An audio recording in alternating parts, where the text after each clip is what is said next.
Hello everyone, welcome to our channel. ఈరోజు కథ you are my devil.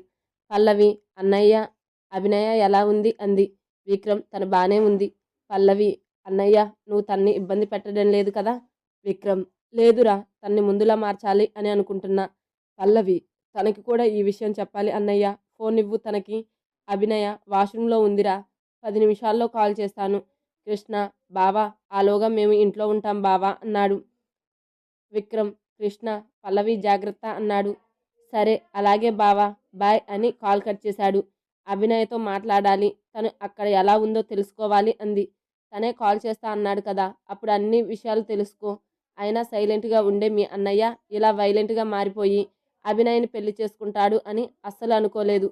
మీరంతా ఏమో కానీ నేను మాత్రం పిచ్చ షాక్ అయ్యాను. మా బావలో ఈ యాంగిల్ కూడా ఉందా అని. పల్లవి, నువ్వే కాదు బావా, నేను కూడా అస్సలు అన్నయ్యకి అభినయ్కి ముందు నుండే తెలుసు అని అనుకుంటున్నా. కృష్ణ, నువ్వు చెప్తుంటే నాకు అలానే అనిపిస్తుంది. తనను పంతంతో పెళ్లి చేసుకున్నా అంటున్నాడు కానీ తనని ప్రేమించి పెళ్లి చేసుకున్నట్టు అనిపిస్తుంది. కానీ అభినయ తన బావ ప్రేమించుకుంటున్నారు అని నాతో చాలాసార్లు చెప్పింది బావా అంది పల్లవి. మనం ఎంత ఆలోచించి బుర్రలు బద్దలు కొట్టుకున్నా కానీ మనకు అర్థం కాదు మీ అన్నయ్య నిజం చెప్పే వరకు అని మాట్లాడుకుంటూ ఇంటికి వచ్చేశారు. తమ కోసమే చూస్తున్న ఇంట్లో వాళ్ళు వీళ్ళు రాగానే క్వశ్చన్స్ వేయడంతో అందరినీ కూర్చోబెట్టి, పల్లవి ఆరోగ్యం బాగానే ఉంది కానీ పాప గుండె చప్పుడు ఇంకా సరిగ్గా తెలియడం లేదు. ఇంకో 10 రోజుల తర్వాత చెకప్కి రమ్మని చెప్పింది. అప్పటి వరకు తనకి బెడ్ రెస్ట్ చాలా అవసరం అని, ఇంకా తన చిన్న చిన్న బరువులు కూడా ఎత్తకూడదు అని చెప్పింది. వెంటనే విమల, సుభద్ర అయితే ఈ రోజు నుండి తన కింద గదిలో ఉంటుంది. ప్రతిరోజు మెట్లు ఎక్కి దిగాలి అంటే ఇబ్బందిగా ఉంటుంది అన్నారు.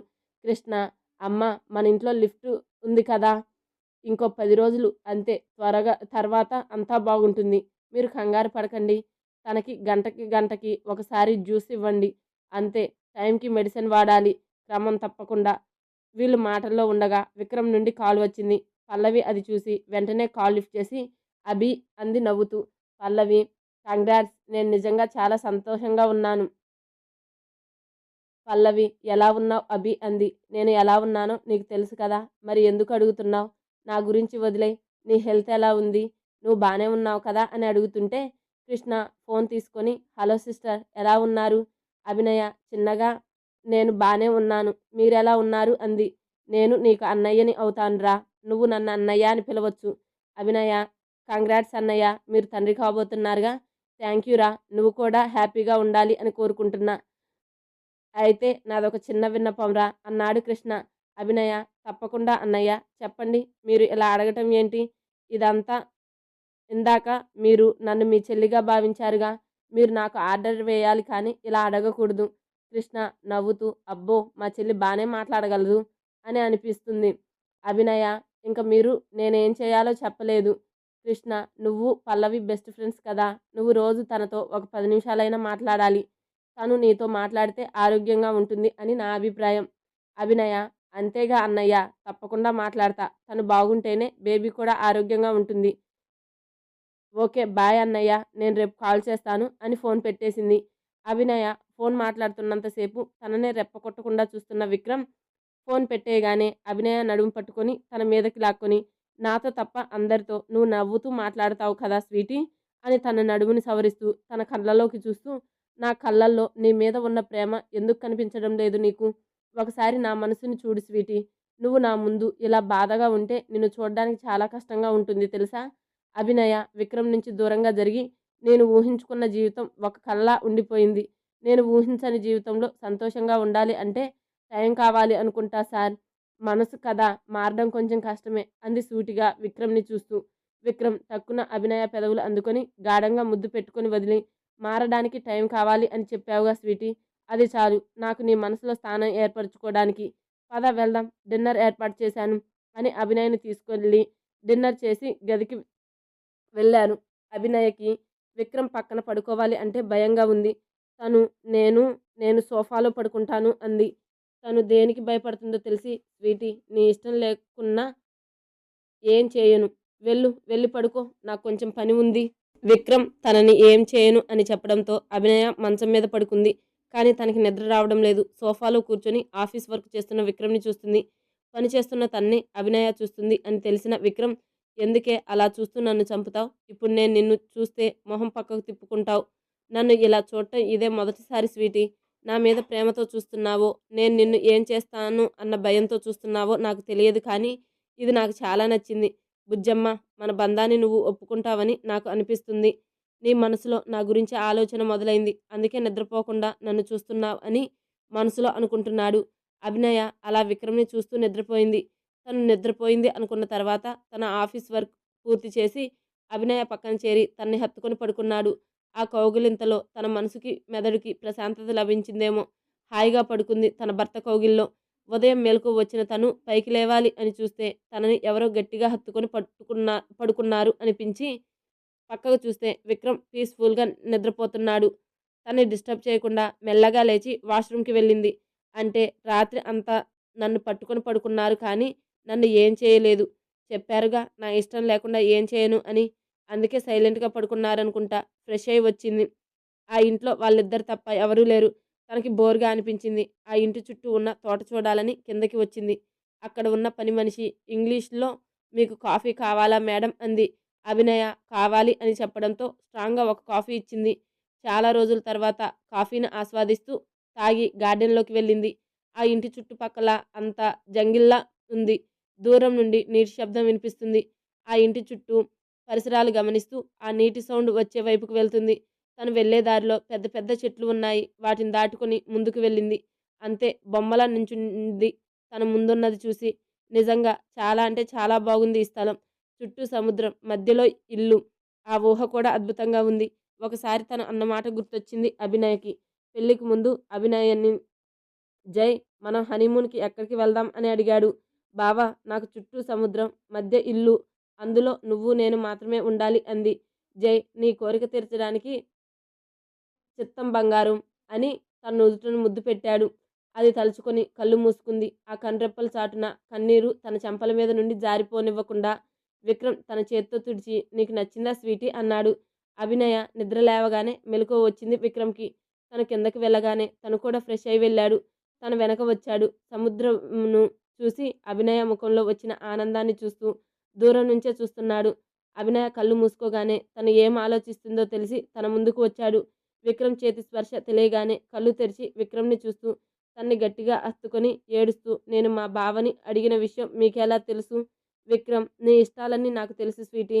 ఇంకా నీకు నచ్చినవి చాలా ఉన్నాయి. అందులో ఒకటి చెప్పనా అని తన మెడ మీద పెదవులతో రాస్తూ నీకు వెన్నెల్లో పందిరి మంచం మీద నీ భర్తతో కలిసి ఒక రాత్రిని ఫుల్‌గా ఎంజాయ్ చేయాలి అని ఒక కోరికుంది. అభినయ విక్రమ్ కౌగిలి నుండి విడవాలి అని చూస్తుంటే ఇంకా గట్టిగా హత్తుకొని నీ కోరిక నేను తీరుస్తా బంగారం. చాలా గట్టి కోరిక నీది. ఎలా వచ్చిందే ఈ ఆలోచన నీకు? చాలా రొమాంటిక్ సెన్స్ ఉంది. అభినయ కంగారుగా అది అలాంటిదేం లేదు. ఏదో ఫ్రెండ్స్‌తో ఒకసారి సరదాగా అన్నా అంతే. విక్రమ్ ఒక్కసారా? అనవే. స్వీటీ నీ కోరిక నేను తీరుస్తాను. నువ్వు ఒప్పుకుంటే ఈ రాత్రికే చేస్తాను. ఒప్పుకోవే బుజ్జీ అని బ్రతిమిలాడుతుంటే తన్ని పక్కకు తోసి అక్కడి నుండి వెళ్ళిపోయింది. తన్ని చూస్తూ ఎప్పటికైనా నా కోరిక తీరుస్తా అబ్బా! ఎప్పటికైనా నీ కోరిక తీరుస్తా బంగారం. ఇది నువ్వు అవునన్నా కాదన్నా జరుగుతుంది. నీ ఇష్టంతో నువ్వే ఒప్పుకుంటావు. ఒప్పుకునేలా చేస్తాను చూస్తుండు అని గట్టిగా అరుస్తూ చెప్తుంటే అభినయ పరుగున తను ఉన్న ఇంటికి వెళ్ళిపోయింది. అభినయ కోపంగా అసలు నేను అలా అనుకున్నాను అని తనకెలా తెలుసు? కాలేజీలో ఉన్నప్పుడు ఫ్రెండ్స్‌తో తను సరదాగా అన్న మాటలు ఈయనకి ఎలా తెలుసు అని అనుకుంటూ తను ఉన్న ఇంటికి వెళ్ళింది. తన వెనకే వెళ్ళిన విక్రమ్ ఏంటి స్వీటీ నాకెలా తెలుసు అని ఆలోచిస్తున్నావా? నాకు ఇంకా చాలా తెలుసు. అన్నీ ఒక్కసారి చెప్తే నువ్వు తట్టుకోలేవు. ఇప్పుడు ఎలా తెలిసింది అని ఆలోచించడం మాని నీకు ఏ రోజు అలా కావాలో, ఎలా కావాలో బాగా ఆలోచించి చెప్పు. అభినయ విక్రమ్ అన్నది విని కోపంగా మీకు అని తన్ని కొడుతూ ఎందుకు నన్ను ఏడిపిస్తున్నారు? నాకు అలా ఏం వద్దు. నా దగ్గర అలా మాట్లాడకండి అంది విక్రమ్‌ని కొడుతూ. అభినయ చేతులు పట్టుకొని తన మీదకి లాక్కొని అలా అంటే ఎలా స్వీటీ? నాకు నీ రొమాంటిక్ పిక్చర్ చాలా నచ్చింది. అలా ఒకసారి ప్రయత్నిద్దాం. దయచేసి కాదనకు. నీకు ఓకే అంటే చెప్పు. ఈ రాత్రికి అరేంజ్ చేస్తాను. అభినయ లేదు నాకిష్టం లేదు అంది. విక్రమ్ హా! నువ్వు ఈ మాట అంటావని తెలుసు. అభినయ కళ్ళలోకి చూస్తూ లవ్ యూ స్వీటీ. ఇది నిన్ను చూసిన మొదటిసారి చెప్పాలి అనుకున్నా. కానీ నిన్ను అలా హాఫ్ శారీలో చూడగానే నా మతి పోయింది తెలుసా? లవ్ యూ బంగారం. నాకు తెలుసు నువ్వు నన్ను అంగీకరించడానికి టైం పడుతుంది అని. నీకు ఒక నెల టైం ఇస్తున్నా అభి. నీ సమయంలోగా నువ్వు నువ్వులా ఉండాలి. ఇలా డల్‌గా ఉంటే నేను చేయవలసింది చేస్తాను. అభినయ అలాగే అని చిన్నగా తల ఊపింది. పద బ్రేక్‌ఫాస్ట్ చేద్దాం. ఇప్పటికే చాలా లేట్ అయింది. పల్లవితో మాట్లాడాడి. టిఫిన్ తర్వాత పల్లవికి కాల్ చేసిన అభి, ఏ మెంటల్ నీకు బుద్ధి ఉందా అని ఫోన్ లిఫ్ట్ చేయగానే తిడుతున్న అభినయని, ఏ అభినయ నువ్వేనా? ఏమైంది నీకు? అలా తిడుతున్నావు? నేనేం చేశానే? అభినయ నీ బొందే నీ బొంద అని ఫోన్ కట్ చేసింది. పల్లవికి ఏం అర్థం కాలేదు. దీనికి పిచ్చి పట్టినట్టుంది. ఫోన్ చేసింది, తిట్టింది, ఫోన్ కట్ చేసింది. ఏమయ్యిందో ఏమో దీనికి అని వెంటనే విక్రమ్‌కి కాల్ చేసింది. ఫోన్ లిఫ్ట్ చేసిన విక్రమ్, ఏమయ్యింది? నీ ఫ్రెండ్ ఫోన్ చేసి తిట్టిందా? పల్లవి, అన్నయ్య మంచి నిద్రలో ఉన్న నాకు ఫోన్ చేసి తిట్టి కాల్ కట్ చేసింది. ఏమయ్యింది దానికి? అక్కడంతా బానే ఉందా? విక్రమ్ నవ్వుతూ, గట్టిగా నవ్వుతూ, ఏం కాలేదురా తను బానే ఉంది. రేపు తనే కాల్ చేసి ఎందుకు తిట్టిందో చెప్తుంది. ఇప్పుడు రెస్ట్ తీసుకో అని కాల్ కట్ చేశాడు. ఒసేయ్ నా తెంగర పెళ్ళామా, తను నాకు చెప్పిందేమో అని తనకు కాల్ చేశావు కదా! నీ గురించి ప్రతి ఒక్కటి తెలుసు నాకు. ఎవరో చెప్తే నాకు తెలిసింది అని అనుకుంటున్నావు. నువ్వెవరెవరివో నీకు తెలిసిన రోజున నీ పరిస్థితి ఏంటి బంగారం? నిన్ను పెంచిన బంధానికి కట్టుబడి ఉంటావా? లేక కొత్తగా వచ్చిన బంధానికి కట్టుపడతావా? ఇండియాలో పల్లవిని ఏమయ్యింది? ఎందుకలా పిచ్చిదానిలా ఫోన్ వంక చూస్తున్నావు? మీ అన్నయ్య ఏమన్నా అన్నాడా? అన్నయ్య కాదు బావా, అభినయ ఫోన్ చేసింది. నీకు బుద్ధి లేదు అని తిట్టింది. ఫోన్ కట్ చేసింది. కృష్ణ, హమ్మయ్య నిన్ను తొందరగానే అర్థం చేసుకుంది. నా చెల్లి తెలివైనదే. పల్లవి, అంటే నాకిప్పుడు తెలివి లేదంటావా బావా? అదే కదా నా చెల్లి చెప్పింది. మరి నన్నడిగితే నేనేం చెప్తాను చెప్పు? పల్లవి కోపంగా, అయిపోయావు బావా నా చేతిలో నువ్వు అని మంచం దిగబోతుంటే, ఏయ్ ఆగవే బాబు అని ఏదో నిన్ను ఆట పట్టించాలి అని అలా అన్నాను కానీ, నువ్వు ఎక్కువ ఫీల్ అవ్వకు. లోపల బిడ్డ ఇబ్బంది పడుతుంది. నేను ఇబ్బంది పడ్డా నీకేం అనిపించదు కానీ, నీ బేబీ ఇబ్బంది పడుతుంది అని తెగ ఇదైపోతున్నాడు. కృష్ణ పల్లవి బుగ్గ మీద ముద్దు పెట్టి, ఇక పడుకోవే మళ్ళీ చూసుకుందాం. ఇద్దరు పడుకున్నారు. అభినయకి విక్రమ్ అలా మాట్లాడుతుంటే ఏదోలా అనిపించింది. చాలా సిగ్గుగా అనిపించింది. అలా ఎలా మేము అనుకున్నది తెలిసింది? అమ్మాయిలన్న తర్వాత ఎన్నో అనుకుంటారు. కానీ అన్నీ జరగవు కదా! అభినయ, హా! అవును. అన్నీ మనం అనుకున్నట్టు జరగవు కదా! పిచ్చిదాన్ని మర్చిపోయా. అలా అన్నీ మనం అనుకున్నది జరిగితే నేనిక్కడ ఇలా ఎందుకుంటాను? అని అభినయ బాధగా ఆలోచిస్తున్న టైంలో ఒక్కసారిగా విక్రమ్ అభినయని తన మీదకు లాక్కొని తన పెదవులు అందుకొని ముద్దు పెడుతున్నాడు. ఒక్కసారిగా ఏం జరిగిందో అని షాక్‌లో ఉన్న అభినయ్‌కి విక్రమ్ తన నడుము మీద చెయ్యి పెట్టి ప్రెస్ చేయగానే ఆ లోకంలోకి వచ్చి తన నుండి దూరం జరగాలి అని చూస్తుంటే ఇంకా తనలోకి గట్టిగా అదుముకొని ఒక 10 నిమిషాలు ముద్దును కొనసాగించి ఆఖరికి పంటిగాడి పెట్టి వదిలి నిన్నిక్కడికి తీసుకొచ్చింది నీ మొహంలో కేవలం సంతోషం చూడాలని కానీ బాధను చూడాలని కాదు. అర్థమయిందా? నీ పర్మిషన్ లేకున్నా నిన్ను ముట్టుకోను అని చెప్పాను. మరి ఎలా ముద్దు పెట్టుకున్నానా అని ఆలోచిస్తున్నావా? నీ మొహంలో బాధ కనిపించినంత వరకు మాత్రమే నేను నీకు దూరంగా ఉంటాను. నువ్విలా సాడ్‌గా ఉంటే మాత్రం నువ్వు నన్ను ఆపలేవు. ఇది గుర్తుపెట్టుకో. నువ్వు ఎలా ఉండాలో ఆలోచించు. లేదో నేను ఇలానే ఉంటాను అంటా నీకు అభ్యంతరం లేదు. అభినయ శాడిస్ట్, సైకో, రాక్షసుడు అని మనసులో తిట్టుకుంటూ, ఉహు, నేను బానే ఉన్నాను. నేను సాడ్‌గా ఏం లేను. మీరు ఇంకోసారి ఇలా చేయకండి.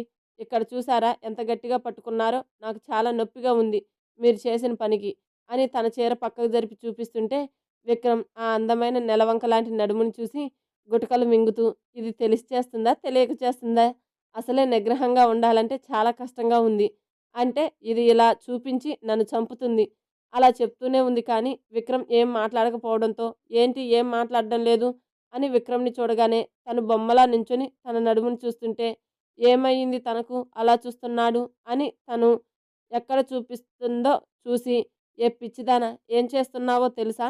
నువ్వే తనకి ఫ్రీ షో ఇస్తున్నావు అని వెంటనే తన నడుముని కవర్ చేసి అక్కడి నుండి వెళ్ళిపోవాలి అని చూస్తుంటే తన చెయ్యి పట్టుకుని ఆపి, నీ గాయానికి మందు తీసుకోకుండా వెళ్తే ఎలా స్వీటీ?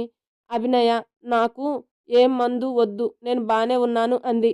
నేను చేసిన గాయానికి నేనే మందు రాస్తాను. కాదనకు అని అభినయ ముందు మోకాళ్ళ మీద కూర్చొని తన నడుముని దాచిన చీరని పక్కకు జరుపుతుంటే విక్రమ్ చేతి మునివేళ్ళు అభినయాన్ని తాకి బొమ్మలా ఫ్రీజ్ అయ్యింది.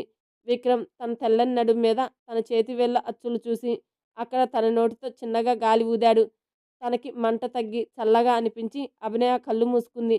కాసేపు అలా చేసిన వెంటనే అక్కడ పెదవులతో రాస్తుంటే అభినయ విక్రమ్ భుజాల మీద చేతులు నొక్కి గట్టిగా పట్టుకుంది.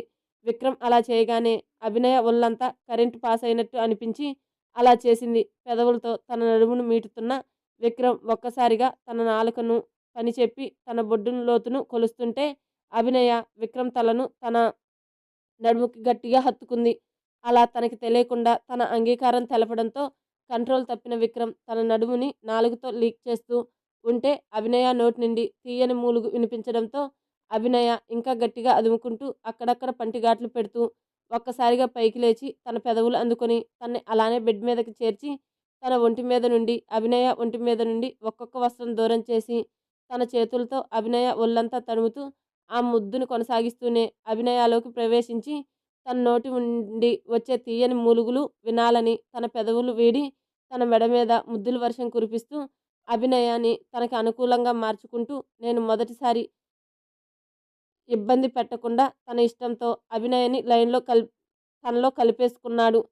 విక్రమ్ మాయలో పడిన అభినయ తనకి తెలియకుండానే తన ఇష్టంతో మరోసారి విక్రమ్ సొంతమయ్యింది. తన నుండి దూరం జరగడం ఇష్టం లేని విక్రమ్కి అభినయ మొహంలో అలసట కనిపించి ఆఖరిగా ఫాస్ట్గా తన పని పూర్తి చేసి అభినయ నుదుటిని ముద్దు పెట్టి సారీ స్వీటీ నీకు పని ఇచ్చినందుకు అని తన పక్కన చేరి అభినయని తన మీదకు చేసుకొని ఇద్దరికీ కలిసి దుప్పటి కప్పి అభినయని గట్టిగా హత్తుకొని నిద్రలోకి జారుకున్నాడు విక్రమ్. తను నిద్రపోయాడు అనుకున్న తర్వాత అభినయ తన నుండి దూరం జరిగి కింద పడున్న తన బట్టలు తీసుకుని విక్రమ్ డిస్టర్బ్ కాకుండా మెల్లిగా వాష్రూమ్కి వెళ్ళి అప్పటి వరకు ఆపుకున్న కన్నీటికి స్వేచ్ఛనిచ్చి గట్టిగా ఏడుస్తూ తన ఒంటి మీద ఉన్న పంటి గుర్తులు చూస్తూ ఎందుకు ఇలా అయ్యింది అభినయ, ఏమయ్యింది నీకు, ఎందుకు నువ్వు తనకి లొంగిపోయావు, నన్ను భర్తగా అంగీకరిస్తున్నావా, తన మీద నీకు ఇష్టం మొదలైందా, లేకపోతే నా భర్తే అని లొంగిపోయావా అని తన అంతరాత్మ తనని ప్రశ్నిస్తుంటే తనకి ఏం చెప్పాలో అర్థం కాక తన బట్టలు వదిలి షవర్ కింద నుంచొని కళ్ళు మూసుకుంది. తన మదిలో ఎన్నో ప్రశ్నలు, వాటిని తన దగ్గర సమాధానం లేదు. కాసేపటికి తన స్నానం ముగించి టవల్ కట్టుకొని రూమ్లోకి వచ్చి సూట్ కేసులో ఉన్న బట్టలు తీసుకుని వేసుకొని తన ఫోన్ తీసుకుని కింద తోటలోకి వెళ్ళి కూర్చొని తన బావకి కాల్ చేసింది. ఫోన్ రింగ్ అవుతుంటే ఈ టైంలో ఎవరు ఇవ్వుంటారు అని నెంబర్ చూడగానే అది అభినయ నుండి వస్తున్న కాల్ అని మొబైల్ తీసుకొని టెర్రస్ పైకి ఎక్కి ఫోన్ లిఫ్ట్ చేశాడు. అభినయ, బావా ఎలా ఉన్నావు? జై, నేను బానే ఉన్నా. నువ్వు ఎలా ఉన్నావు బుజ్జి? అసలు నాకేం అర్థం కావటం లేదు బావా. నేను మారిపోయానేమో అనిపిస్తుంది. నేనులా లేను బావా, కొత్తగా కనిపిస్తున్నా. జై నవ్వుతూ, విక్రమ్ని అంగీకరిస్తున్నావా బుజ్జి? అభినయ, బావా నేను చెప్పకుండా నా మనసులో మాట ఎలా తెలిసింది నీకు? నువ్వు ఎలా ఉంటావా, ఏం ఆలోచిస్తావో నాకు తెలియదా చెప్పు? నిన్ను చిన్నప్పటి నుండి చూస్తున్నా, నీ గురించి నాకు తెలియదా చెప్పు?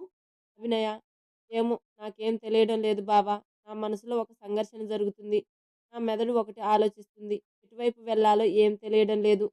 జై, బుజ్జి నేను నీకు హెల్ప్ చేస్తాను అనే కదా నాకు కాల్ చేశావు? అభినయ, ఇప్పుడు నేనున్న పరిస్థితుల్లో నువ్వొక్కడివే నన్ను అర్థం చేసుకుని ఒక పరిష్కారం చెప్పగలవు బావా. చిన్నప్పటి నుండి నేను కన్ఫ్యూజన్లో ఉన్నప్పుడు నువ్వే నాకు హెల్ప్ చేసేవాడివి. ఇప్పుడు కూడా నువ్వే చేయగలవు.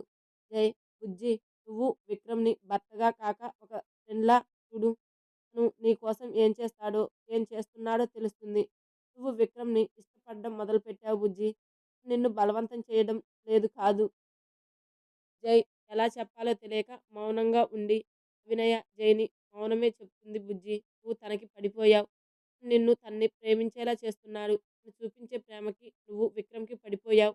నువ్వు తనకి దగ్గర అవ్వడం, తన్ని ప్రేమించడంలో తప్పు లేదురా. ఎందుకంటే తను నీ భర్త. తనకి నీ మీద నీకు, తన మీద నీకు అన్ని హక్కులు ఉన్నాయి బుజ్జి. నువ్వు తన్ను ఒప్పుకోవడంలో తప్పు లేదు. నేను చెప్పింది నీకు అర్థమైంది కదా? బాగా ఆలోచించు బుజ్జి. ఇప్పటికే బాగా ఆలస్యమైంది. బాయ్ రా. నీకు ఎటువంటి ఇబ్బందొచ్చినా నీ బావ ఉన్నాడు అని మర్చిపోకు అని కాల్ కట్ చేశాడు. అభినయ జైతో మాట్లాడిన తర్వాత నిజంగా నేను తన్ని నా భర్తగా అంగీకరిస్తున్నానా అని ఆలోచిస్తుంది. అలా ఎంతసేపు ఉందో తెలియదు.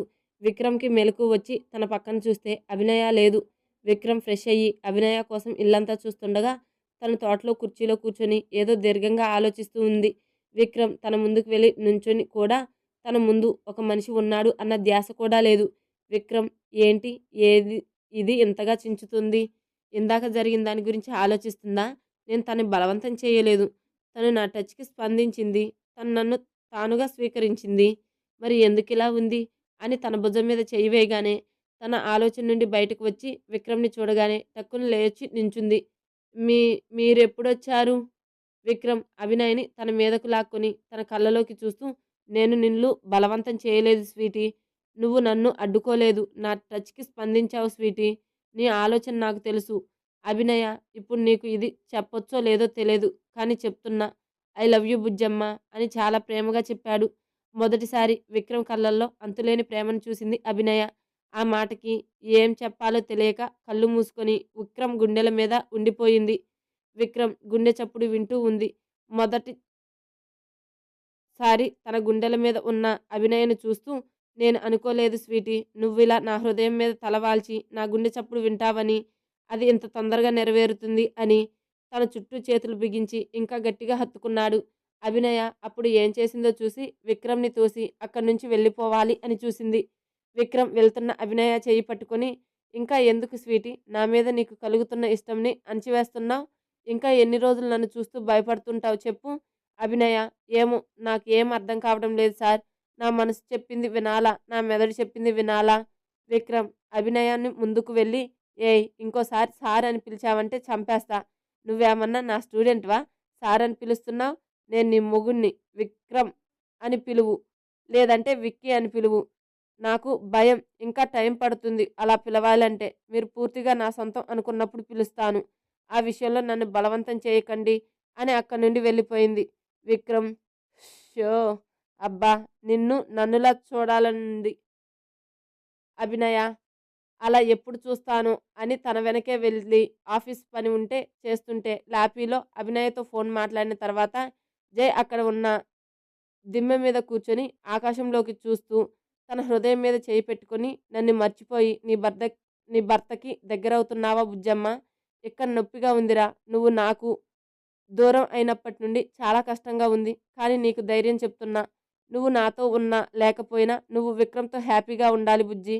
నీ కష్టంలో, ఆనందంలో నీ పక్కన నీకు అండగా ఉంటాను అని తన గుండెల మీద పచ్చబొట్టు వేయించుకున్న అభి అన్న పేరు మీద తడుముతూ తన మదిలో ఉన్న బాధని తీర్చుకుంటున్నాడు.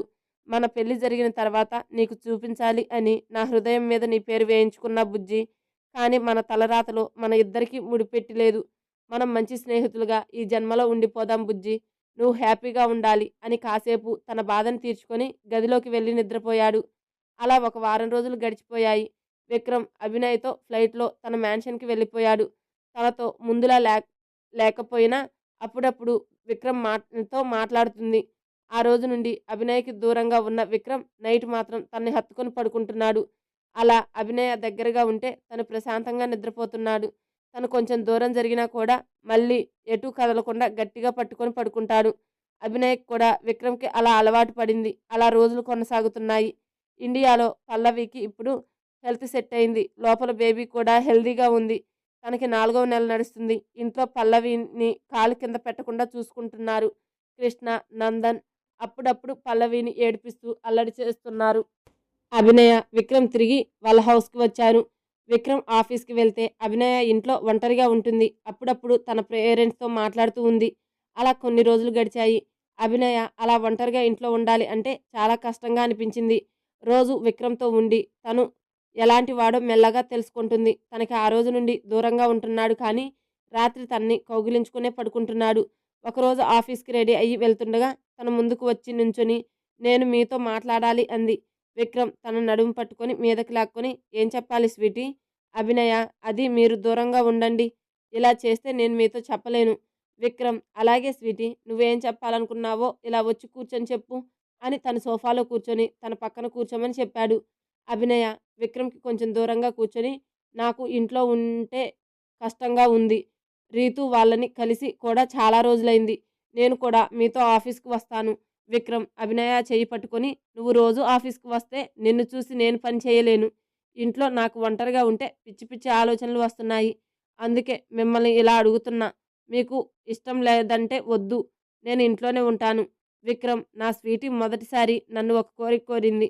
అది తీర్చడం నా బాధ్యత కదా! వెళ్ళి రెడీ అవ్వు. అభినయ హ్యాపీగా, అంటే మీరు నన్ను మీ ఆఫీస్‌కి తీసుకెళ్తున్నారా? హా! అవును స్వీటీ. నువ్వు రెడీ అయితే వెళ్దాం. అభినయ, నేను 10 నిమిషాల్లో వస్తాను అని డ్రెస్సింగ్ రూమ్‌కి వెళ్ళింది. అభినయ రెడీ అయ్యి రాగానే ఇద్దరూ కలిసి బ్రేక్‌ఫాస్ట్ చేసి ఆఫీస్‌కి వెళ్లారు.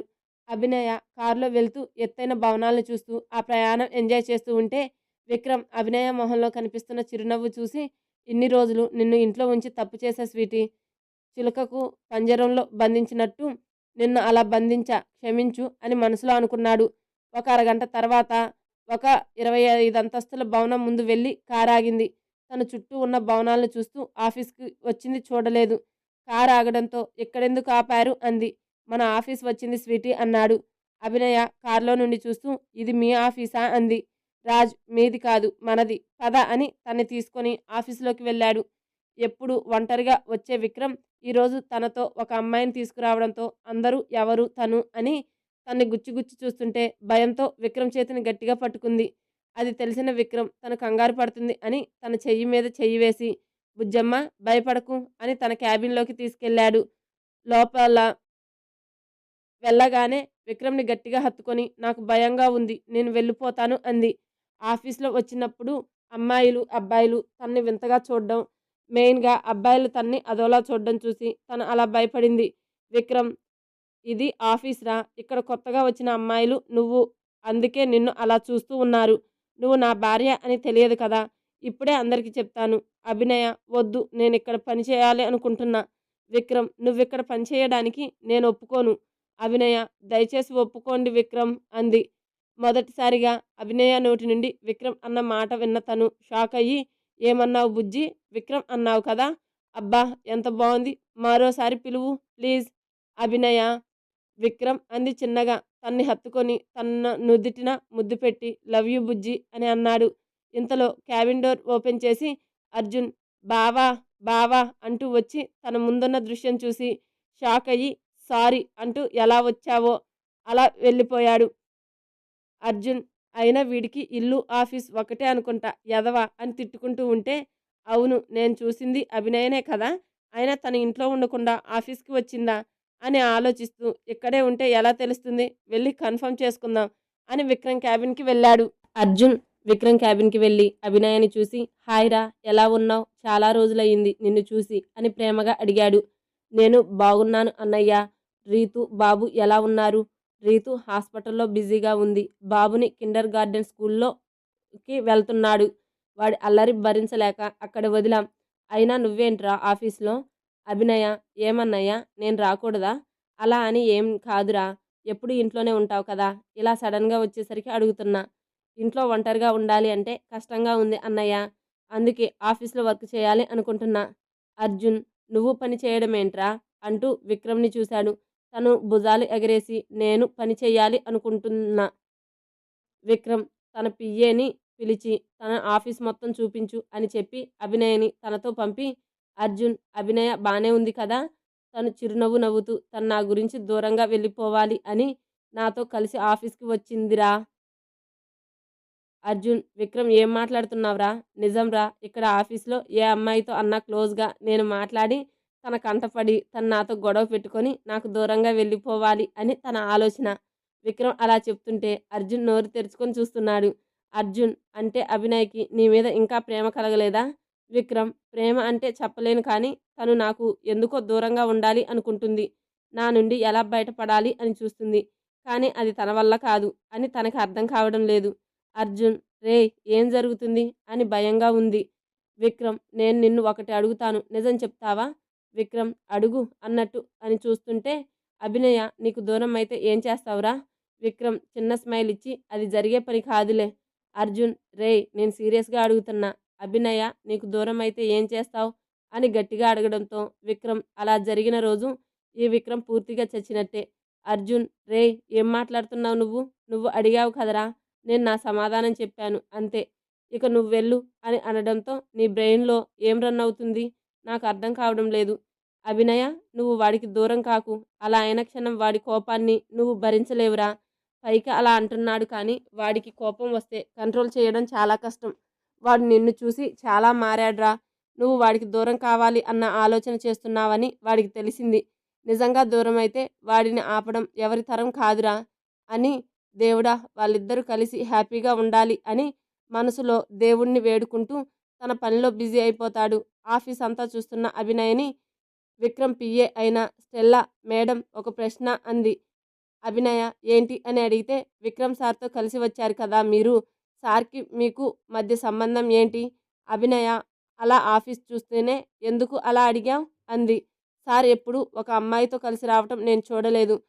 కోర్స్ నేనే కాదు ఎవరూ చూడలేదు, అందుకే అలా అడిగాను. అభినయ నేను మీ సార్కి చాలా కావాల్సిన దాన్ని స్టెల్లా. ఇంకా ఏం మాట్లాడలేదు అభినయ అలా చెప్పగానే. కానీ అభినయ మనసులో అంటే విక్రమ్ ఎప్పుడు ఇక్కడ అమ్మాయిలతో క్లోజ్గా లేడా, మరి ఎందుకు నా విషయంలో ఇలా చేశాడు అని ఆలోచిస్తూ ఆఫీస్ అంతా చూస్తూ ఉంది. తను అంటే అమ్మాయిలు క్యూలో నిలబడతారు, మరి నన్నే ఎందుకు పెళ్లి చేసుకున్నాడు, అది కూడా బలవంతంగా. తన్ని ఎలా అర్థం చేసుకోవాలో తెలియడం లేదు. ఏదేమైనా నేను ఇక్కడి నుండి వెళ్ళిపోవాలి, నా వల్ల కావటం లేదు. బావేమో నువ్వు విక్రమ్ని ఇష్టపడుతున్నావంటున్నాడు, కానీ నా మనసు దాన్ని అంగీకరించడం లేదు. ఇక్కడ ఉండకు అని హెచ్చరిస్తుంది. అందుకే ఇలా ఆఫీస్లో పనిచేయాలి అని వచ్చాను. ఇంతమంది అందమైన అమ్మాయిల మధ్యలో ఉంది కూడా ఏ రోజు అమ్మాయిల వంక చూడలేదు అంటే నిన్ను ఎలా అర్థం చేసుకోవాలి విక్రమ్? విక్రమ్ తన క్యాబిన్లో మానిటర్ నుండి అభినయ్ని చూస్తూ ఉన్నాడు. స్వీటీ నువ్వు చాలా తెలివైన దానివే. నా నుండి దూరంగా వెళ్ళాలి అన్న ఆలోచన చేయకు అని చాలాసార్లు మంచిగా చెప్పాను. కానీ నా ఆఫీస్లో నన్నే అవమానించావు. ఇక్కడి నుండి వెళ్ళాలి అన్న ఆలోచన చేశావు చూడు బుజ్జి. ఆ ఆలోచనకే నిన్ను గట్టిగా కౌగిలించుకొని ముద్దు పెట్టుకోవాలనుందే. కానీ ఏం చేస్తాం, నీకు దూరంగా ఉంటాను అని చెప్పాగా, అందుకే ఆగాను. నీకు కావాల్సింది జరగదు అని నవ్వుతూ తన పని మొదలుపెట్టాడు. ఇక్కడ జైకి ఎంత మర్చిపోదామన్నా కూడా అభినయ ఆలోచనలు తన్ని పోను అంటున్నాయి. అందుకే ఒక నిర్ణయానికి వచ్చిన వాడిలా తన అమ్మ దగ్గరికి వెళ్ళి, మా ఈరోజు రాత్రి నేను బెంగళూరు వెళ్తున్నా. ఆఫీస్ వాళ్ళు కాల్ చేశారు. ఇప్పుడు నా ఆరోగ్యం కూడా బాగానే ఉంది కదా, నేను వస్తాను అని చెప్పా. తను జై ఇంకా కొన్ని రోజులు ఇక్కడే పని చేసుకోవచ్చుగా అంది. తన కొడుకు ఎందుకు ఇక్కడి నుండి వెళ్ళిపోవాలి అనుకుంటున్నాడో అర్థమైన దానిలా. తను ఏది చెప్పేలోగా జై నాన్న అలాగే నాన్న నీ ఇష్టం అని చెప్పడంతో సామాన్లు ప్యాక్ చేసుకోవడానికి గదికి వెళ్ళాడు.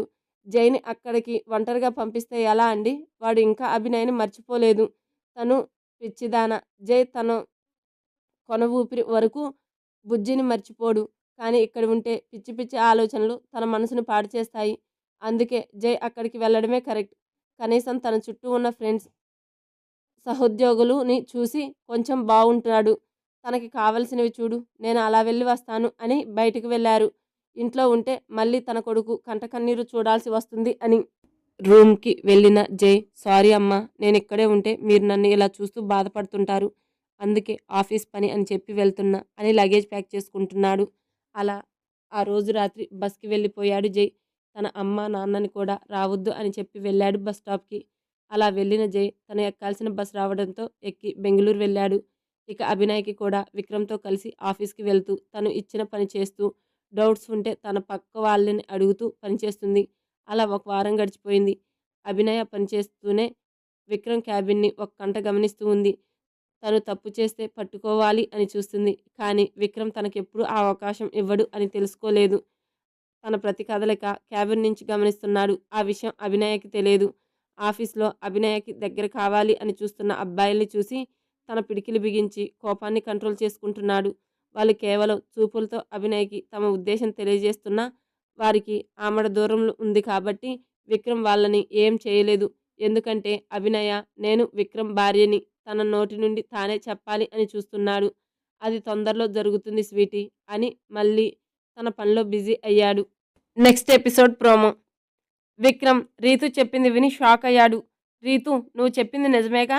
హారా బావా నువ్వు తండ్రి కాబోతున్నావురా అని అర్జున్ విక్రమ్ని కౌగిలించుకొని కంగ్రాట్స్ చెప్తాడు.